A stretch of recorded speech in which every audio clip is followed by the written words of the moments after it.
Currency చరిత్రలో ఓ యుగానికి తెరపడింది.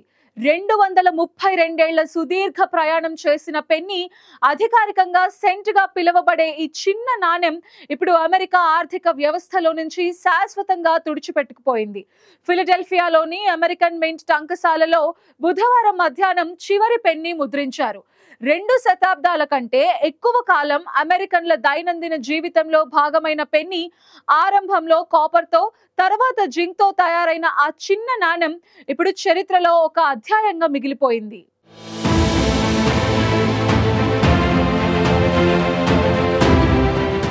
అమెరికాలో సుదీర్ఘకాలం పాటు చెలామణిలో ఉన్న పెన్నీ కథ ముగిసింది. 232 ఏళ్ల సుదీర్ఘ చరిత్ర ఉన్న పెన్నీని ఇప్పుడు కరెన్సీ నుంచి తొలగించారు. దీంతో ఫిలడెల్ఫియాలో చివరి పెన్నీని ముద్రించారు. అయితే దీని ముద్రణ ఆపేయడానికి ప్రధాన కారణం పెన్నీ తయారీ ఖర్చు పెన్నీ అసలు విలువ కంటే ఎక్కువ అవటం.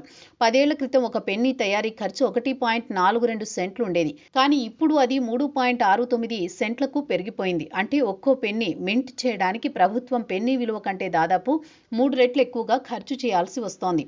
ఈ భారీ నష్టాన్ని తగ్గించడానికి అధ్యక్షుడు ట్రంప్ పెన్నీల తయారీని పూర్తిగా ఆపాలని తేల్చేశారు. ఇదంతా వృధా ఖర్చు కాదా అంటూ ఆయన సోషల్ మీడియా పోస్ట్లో పేర్కొన్నారు. తయారీ నిలిపివేతతో సంవత్సరానికి $56 మిలియన్ ప్రజాధనం ఆదా కానుందని అంచనా వేస్తున్నారు. 2024 ఆర్థిక సంవత్సర గణాంకాలు చూస్తే అమెరికాలో చెలామణిలో ఉన్న మొత్తం నాణేలలో 57% పెన్నీలే.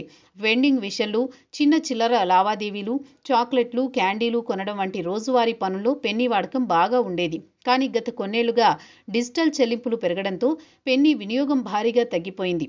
నాణేలు సేకరించే కలెక్టర్లు మాత్రమే ఈ నాణేలను దాచుకుంటున్నారు. దాంతో మార్కెట్లోకి కొత్త పెన్నీలను తీసుకురావడమే ఆగిపోయింది.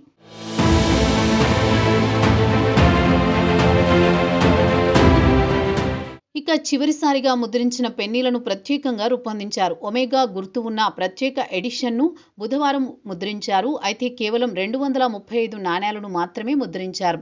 వీటిలో 232 నాణేలను డిసెంబర్లో వేలం వేయబోతున్నారు. ఒక్కో నాణేనికి దాదాపు $1,00,000 వరకు దక్కే అవకాశం ఉందని అంచనా. అంటే భారతీయ కరెన్సీలో ఒక నాణేనికి దాదాపు 88.7 లక్షల రూపాయలు వస్తుందని భావిస్తున్నారు. ఇలా వేలం ద్వారా వచ్చిన మొత్తాన్ని మింట్ కార్యకలాపాలకు వినియోగించనున్నారు. మిగతా 3 నాణేలను ప్రజల సందర్శనార్థం ప్రదర్శనకు ఉంచనున్నారు. అదే కాక మింట్లో 235 గోల్డ్ పెన్నీలు కూడా ముద్రించినట్టు తెలుస్తోంది. ఇవి కూడా భవిష్యత్తులో భారీ ధరలకు వేలం వేయనున్నారు. అమెరికాలో పెన్నీల తయారీ చరిత్ర 1793లో ప్రారంభమైంది. $1 విలువలో 100లో 1 వంతుగా అత్యల్ప ముఖ విలువ కలిగిన నాణెమిదే.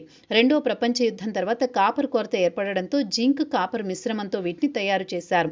అయితే పెన్నీ ప్రింటింగ్ ఆగిపోయినా అందుబాటులో ఉన్న పాత నాణేలు చెలామణి అవుతాయని అధికారులు చెబుతున్నారు. ఇప్పటికీ ప్రజల వద్ద ఉన్న పెన్నీలు యథావిధిగా వాడుకోవచ్చంటున్నారు. 1857లో అమెరికా హాఫ్ పెన్నీ ముద్రణ నిలిపివేస్తుంది. ఆ నాణేలు ఇప్పుడు అరుదైన కలెక్షన్ ఐటమ్స్గా విలువ పెంచుకుంటూ వచ్చాయి.